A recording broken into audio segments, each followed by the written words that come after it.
Support comes from the Missouri Forest Products Association, providing more than 41,000 jobs in the production of wood pallets, railroad ties, white oak barrels, hardwood floors, and more. Details at choosewood.com.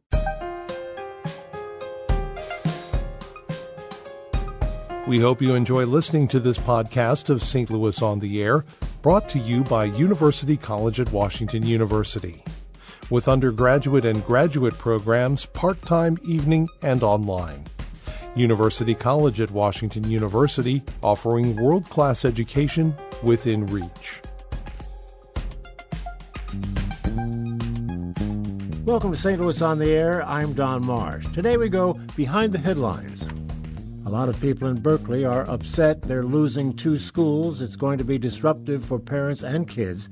2 of our reporters are telling the story on the radio and online. Race and Culture Fellow Chad Davis and education reporter Ryan Delaney join me now with details on what it all means. Thanks, guys, for coming in. Good to see you, Thanks for having us. Chad, let's start with you. How and why is Berkeley losing these schools? Yeah, so I think there's a lot of different factors into this. For one thing, it looks like the Ferguson-Florissant School District, they're changing quite a few schools within the Berkeley area. One of the schools actually is closing, one of the elementary schools, and then also several other schools are actually changing to like different types of schools. So like one elementary school is actually changing to a pre-K to second grade school. And I mean, the district says that they're doing this because they want to improve academics and they actually want to, kind of just make it a stronger school and actually use more resources there. So that's what the school district has said as far as the response for that. But Ryan, it's going to be disruptive, obviously. It is. It's always disruptive to change schools and to lose a school in your neighborhood. As Chad mentioned, this will expand pre-K options within the Ferguson-Florissant School District, allow them to start preschool earlier, and then create a selective admission STEAM-themed high school, which will take over the McClure South Berkeley building. The disruption is one that, we decided to tell this story in Berkeley because it's happening right now, but it's an issue that someone tweeted at me this morning that you could tell this story in St. Louis, and you very well could.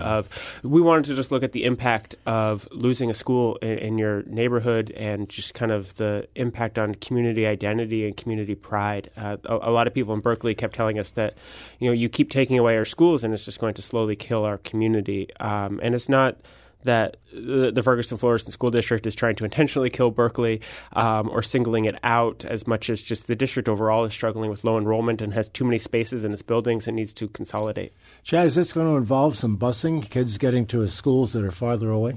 Yeah, so several people that I spoke with were talking about their worries of having to go to schools miles, away from where they might live. I know one individual, she actually lives near one of the elementary schools that's changing. And now, her children will have to travel, several miles to go to another school. So, it's not as drastic as I guess some as it might be to go to another part of St. Louis, but it's still a long way for some people to have to travel to.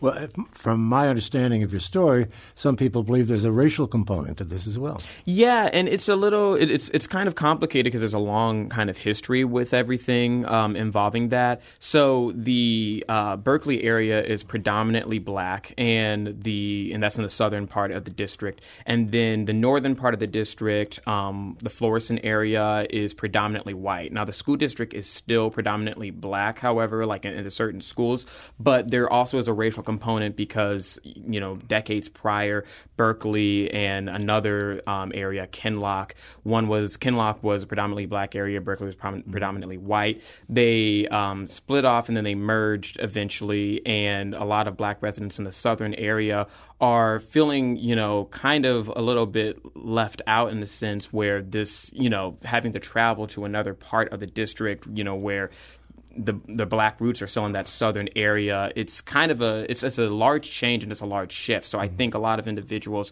kind of as Ryan was saying with the pride, it also goes with the history of having to travel far away and, not wanting to, see that lost.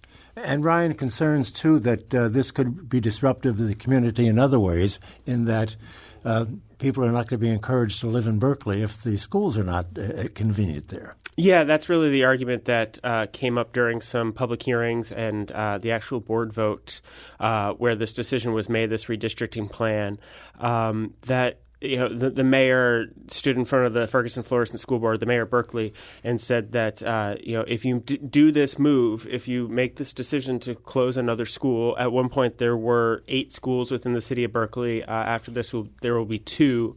Although I should note that 3 of those were largely closed because of an airport expansion. Lambert bought them and closed and took over the property, so the schools had to either close or move out of Berkeley. But the mayor predicted a 35% loss of population in this city, and that's a city that's already lost about 11,000 residents.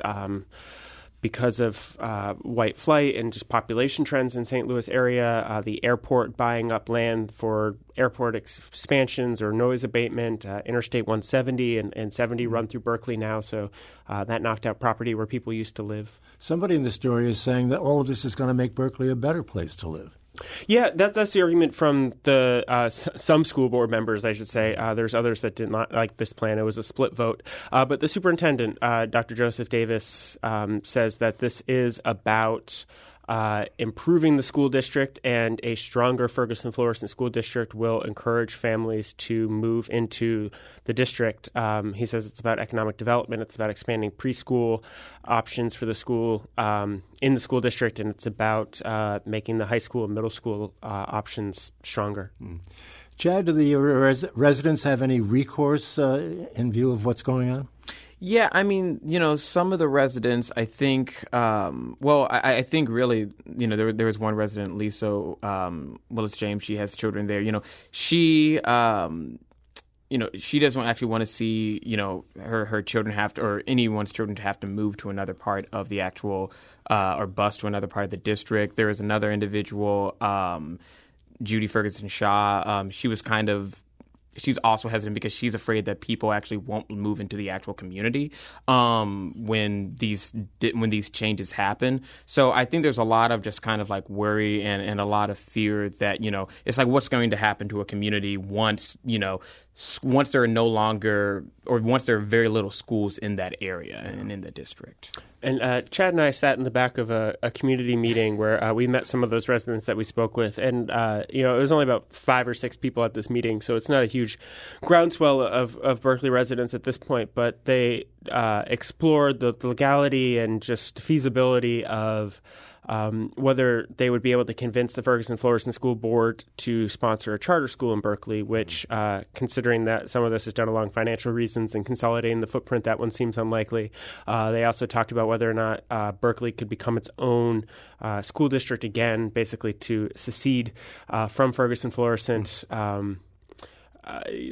Again, there's just the financial factors of that would be very difficult for a community this small. But there is that issue or that desire to try to look at some extreme options for preserving public education in Berkeley. And a lot of residents and some community leaders say that, this fight isn't over yet, even though the board has made that decision. And the superintendent did also tell me that he does want to work with the school board and the city of Berkeley to come up with a way to repurpose the elementary school that's going to close in May, and not just, mothball it and close it up, but how to make sure it's a continued community asset, be it there's no plans yet at this point, but, a community center or some sort of asset for the city. Well, obviously, they're going to continue talking about it. We had an email this morning from a listener, Jackie, asking us to mention that Superintendent Davis and Professor Jerome Morris will be speaking on the effect of the school closings at a public forum at 6:30 p.m. on December 13th at the Ferguson Community Center.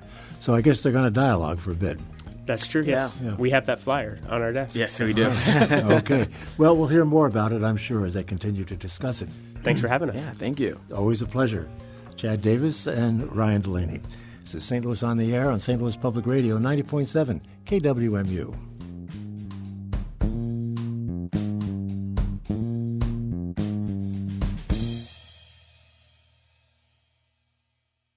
Support comes from Missouri Forest Products Association, committed to sustainable and sound conservation of the state's forests, which support more than 41,000 Missouri jobs, resulting in a $10 billion industry.